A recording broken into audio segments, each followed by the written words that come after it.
Okay, so this is the enchilada sauce that is being warmed back up. This is everything that we need for the enchilada gravy.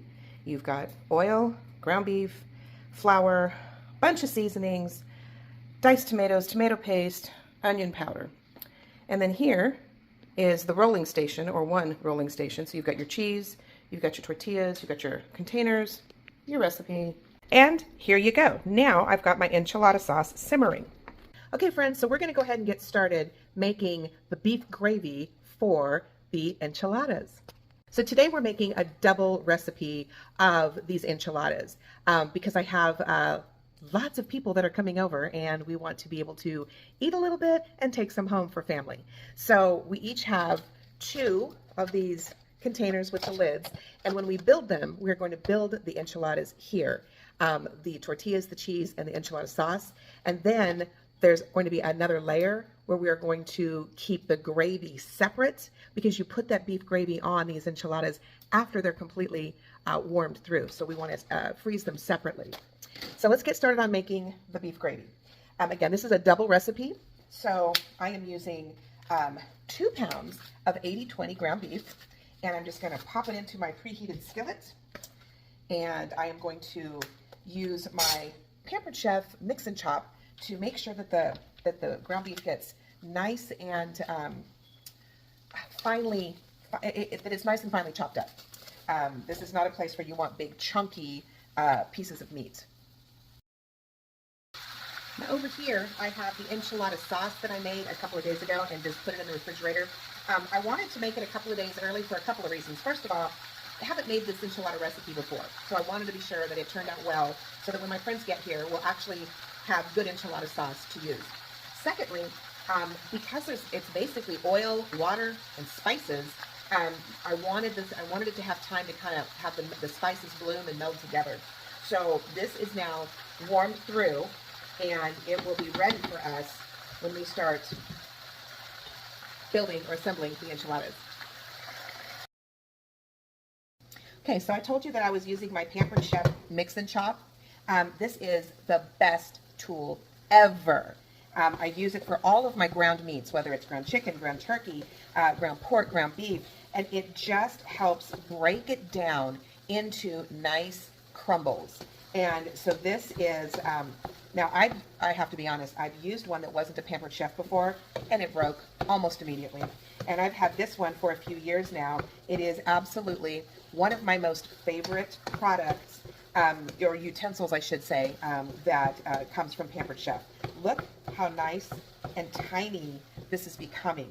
Now, once this is all completely cooked through, I will be adding in all the dry seasonings and such, and then adding in water, tomatoes, and then we're going to let it simmer. So that's why I wanted to get this started before my friends got here. Even though we get together periodically to try out new recipes, it's kind of more my sister and I do the teaching, and our friends, sometimes they'll make stuff themselves, but a lot of times they'll just come and learn and walk away with recipes and some great food to take home. Okay, so if you remember, I told you that I'm making a double recipe. So I am actually doubling all of the ingredients. Let's slide this back so you can see what I'm doing. So I just put 2/3 cup of flour in here. This is a bag of seasoning that my sister put together because she was supposed to be here today, so she just sent me with everything. So inside this we have, 2 teaspoons of salt, 2 teaspoons of cumin. We have, 1 teaspoon of granulated garlic, a 1/2 teaspoon of black pepper, and 4 tablespoons of chili powder. So that's all going in here. And then I also need to add, 2 teaspoons of onion powder, and that's what this is. This is a brand new container, so I should have had this already done. And I also didn't get my measuring spoon, so I'll be right back. Okay, I'm back. So I need 4 teaspoons of the onion powder, and I love these little spoons. And of course, when I cook, and my sister and I both, when it comes to garlic and onion, we may go a little overboard, but it's because we really, really like it. Okay, so that is all of the dry ingredients. And then I'm just going to kind of mix, actually I can mix it with my spoon here. mix all of this stuff together. And my next step is to add in or stir in the seasoning. That's all of this concoction. So I'm just going to do a little bit, sprinkle it in, kind of mix it around, because I don't want it to be clumpy. So I'm just adding in a little bit at a time. And oh my gosh, you can already see this is starting to look kind of like, you know, that taco meat when you add in taco seasoning. And so let's do a little bit more, mix it up. Again, there's nothing wrong with mixing things in really, really good, because there's nothing worse than getting a big old chunk of flour or something when you're using it as a thickener, okay? And so now I'm going to sprinkle in the rest. Again, get that all mixed in. And again, this was a double recipe. So this will make 72 enchiladas out of corn tortillas. And we are going to be packaging them in, I think, packages of 8. And so that's what we've got going. That's what all the containers are. Now, again, because it's a double recipe, I'm adding in 5.5 cups of water.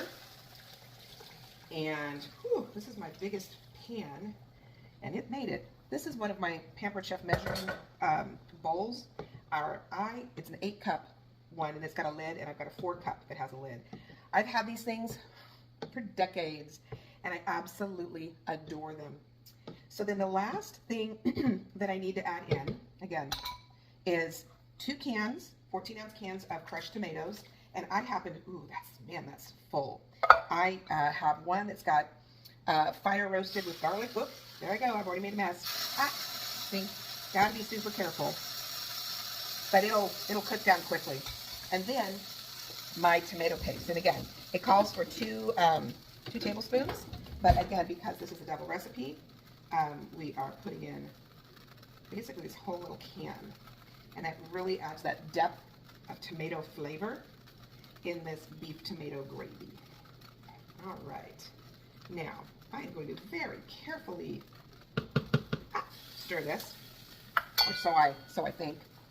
And then I'm going to turn it down, and it's going to simmer for 30 minutes. So, you know what? You're not cooking if you're not making a mess to clean up. I'll be back in 30. Okay, so because we're going to actually eat some today, I want to get some prepared and put in the oven before my friends show up. So right now I'm going to be rolling the enchiladas. So I'm going to start off, I've got a little bit of spray in that pan, and I'm coming all the way down here to my enchilada sauce. And I'm just going to layer just a little bit, you know, couple little ladles in the bottom of the pan. What that does is that helps the enchiladas from not sticking. Then I have corn tortillas that I have steamed in the microwave. I am going to add, now this is just like a Colby Jack cheese. You could use whatever cheese you want. And then you roll them up pretty tight, place them in the pan. Very, very simple. Cheese, and just a couple pinches. With these enchiladas, you don't want to overfill, but you also don't want to underfill. The cheese will melt, and it will spread out the sides. So I'm going to finish the rest of these. Okay, so I've got 10 enchiladas rolled here, and they fit nicely in my little pan. I'm going to come back over, and now I'm going to cover them in the enchilada sauce. So let me stir this a little bit, get a ladle, drizzle that all over, get another ladle, drizzle that all over. Oh my gosh, another ladle. Oven's ready. Okay, let's do one more. And then just kind of use the back of the ladle to kind of spread it all over your enchiladas. Or as we say, enchiladas in our home.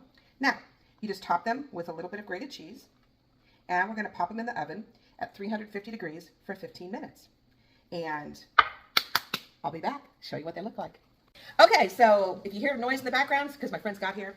And I'm going to show you, though, how to serve up these enchiladas. So these just came out of the oven. They are the cheese wrapped in the tortilla with the enchilada sauce. And I'm going to serve up 2 because that is a typical serving. But I'm going to serve up 2 and put them on a plate. Now, normally you would have beans and rice and maybe like a little guacamole salad on the side. Put that on the plate. Now, I'm going to serve up the beef gravy over it. And so, while I was off camera, I broke it down into 2 pans because I was burning stuff on the stove left and right. So anyway, try to mix it just a little bit. And this simmered for a good 30 minutes. And you just pour it over the top. And now, turn that off. I'm going to dollop it with just a little bit of sour cream. And then this will be how you can serve it. Again, beans, rice, salad, enchiladas. Mr. Freeman, lunch is ready. Hey, Bill, what do you think of those enchiladas? Well, you could have had a little more peppers in them. A little more peppers? No. It's good? Okay. Trina, what do you think? I think they're delicious. Okay, and these are from the No-Name School District because they didn't give the right recipe, so I'm not going to give them credit. That we've all worked in. That we've all worked in, that's right. Okay, let's watch Margaret take a bite, see what she thinks. You're going to watch me take a bite? Yes, yes. You have to be able to eat on camera. Yeah? These are really good. Really good? Uh-huh. Okay, And I am the excellent. enchilada person. Okay, good to know.